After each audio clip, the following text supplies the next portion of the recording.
verses 9 and following. As the Father has loved me, so I have loved you. Abide in my love. If you keep my commandments, you will abide in my love, just as I have kept my Father's commandments and live in his love. I have said these things to you, so that my joy may be in you and that your joy may be complete. This is my commandment, that you love one another as I have loved you. No one has greater love than this, to lay down one's life for one's friends. You are my friends if you do what I command. I do not call you servants any longer, because a servant does not know what the master is doing. But I have called you friends, because I have made known to you everything that I have heard from my Father. You did not choose me, but I chose you and appointed you to go and bear fruit, fruit that will last. Then the Father will give you whatever you ask in my name. This is my command: love one another.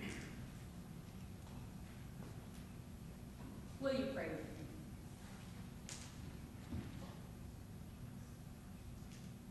Holy and loving God, speak to us today.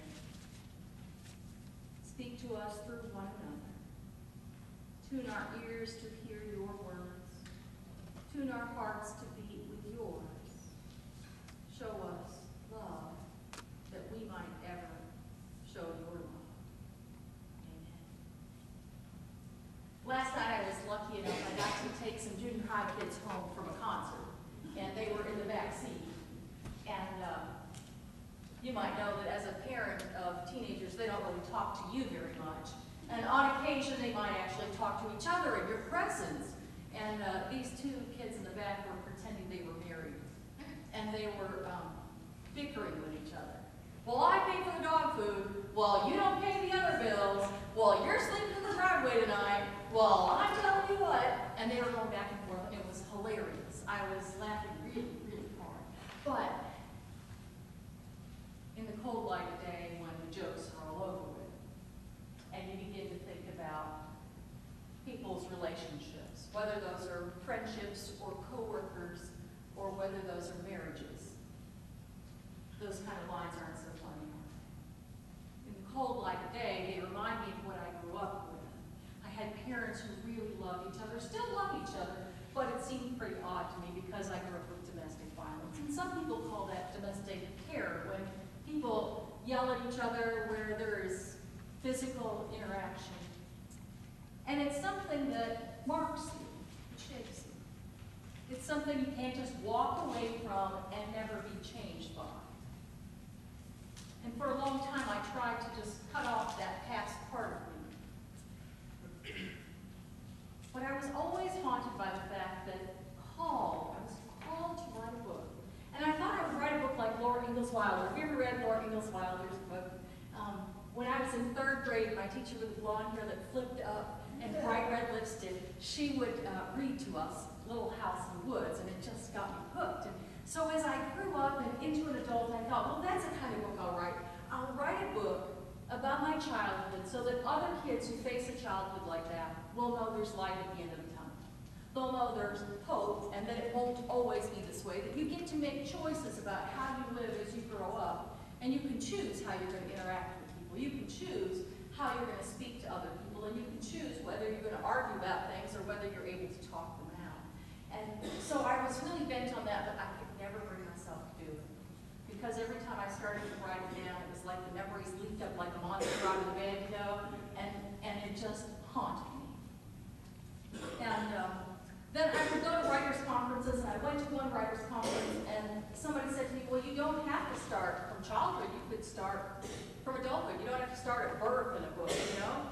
And that freed me up, you know? And because part of my dilemma was, as much as I felt called to write the book, I didn't want to hurt my family. And I didn't want to take all the stuff, you know, take the trash out and show it to everybody. And so it was really painful and difficult. But a couple of years ago, the timing was right, and God said, now's the time. And it all sort of fell together, and I wrote this book about what it was like as an adult to face depression, what it was like as an adult to struggle with depression over years and years. And what it was like as an adult to find hope and healing. And what a miracle it was to come to a place of hope and healing where my brain doesn't send me messages that are all powerful anymore saying, I wish I were dead. And so I wrote the book because I want other people to know there's light at the end of the tunnel, not just from domestic violence as a child, but also from depression and from other things like sexual abuse. I wrote the book and then sent it off and then had fear and trepidation. Oh my gosh, what have I done? And then I ordered 250 books and they arrived with a bill and I went, oh, what have I done? And then I thought, people are going to read this book. What if it's not good? What if other people read this book and it's not good? What if they read this book and then they know about me? What will I do? Because there's so much vulnerability in it. And the first person who read the book after it came out published said to me, wow, this is pretty intimate. I almost wish I didn't know you did. And then they said, and I couldn't put it down. And later they said, I really loved it. And those words were helpful to me, that maybe it would help somebody. But I tell you what, Jesus talks about love. He talks about how we're supposed to love one another. And part of love is attempting to do our best. And part of love is being vulnerable and sharing parts that aren't so lovable. And I think that's where your elbow comes in. You see commercials with beautiful hands and beautiful feet, and you see it with beautiful bodies, but you never see any elbows featured, do you? That's an odd thing. They don't make the cover of the magazine. Ooh, look at this beautiful elbow. I think that our past has to become our elbow. For a long time, I tried to cut off my past, to say, God, just take it away, make it go away. And I didn't recognize that it shaped me, that my past made me who I am today. And that without my past, I wouldn't be as compassionate. I spoke to a group of college students, and at the end of speaking, somebody raised their hand and said, so if you could choose your childhood, would you choose that again? And I stood there crying because it was such a painful question. Choose happy childhood or choose to be who I am today. You know? And if I had to do it over again, I'd still choose who I am to be today, but I think I'd like to see some light back there. And truth be told, there was some light. It was just hard to see. Hard to see. And that's how it is with love. Sometimes it's hard to see, and sometimes it requires incredible vulnerability, because that's how we build trust, isn't it?